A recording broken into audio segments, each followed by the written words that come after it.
নবম দশম শ্রেণীর গণিত বইয়ের উদাহরণ 19 দিয়ে এটা বাকি ছিল। 9.45 কে 2.867.3 দ্বারা ভাগ করো।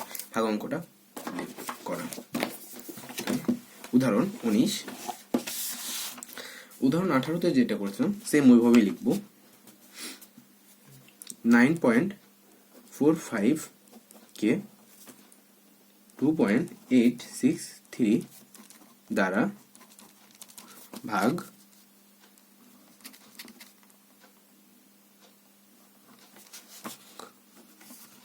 করা হলো।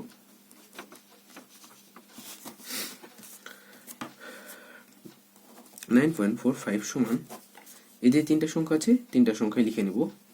আগে এরকম একটা আমি অঙ্ক দেখিয়েছিলাম এবং একটা দশমিকের কারণে একটা 1 এবং দুইটা শূন্য, কারণ কোন সংখ্যার উপরে দশমিক নেই, এই জন্য এভাবে এটা করা লাগবে। পরেরটা 2.863 সমান 2 আছে 2.863, বাম দিক থেকে সব সংখ্যা লিখে নিয়ে -28 দিব, দুইটা 9 এবং 0, একটা দশমিক নাই এই কারণে একটা 0 বসলো। তো এটা বাদ দিলে আসে হচ্ছে 990 এবং হচ্ছে 2835।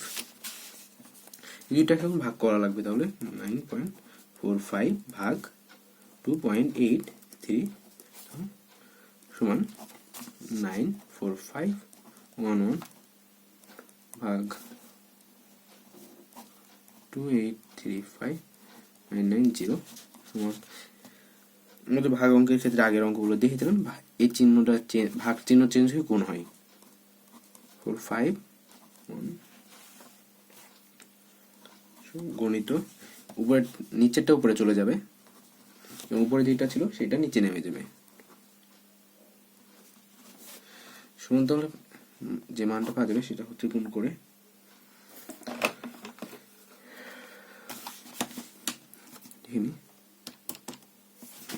2835 কোন সংখ্যাকে এটাই হবে, আর হচ্ছে এটা গুণটা দেখেন 945 তো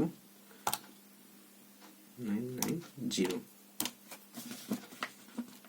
935550 ভাগ 2835500, তাহলে যেটা মান পাবো আমরা ভাগফল 3.3, এটা নিম্ন অ্যান্সার, এটা আমাদের ভাগফল।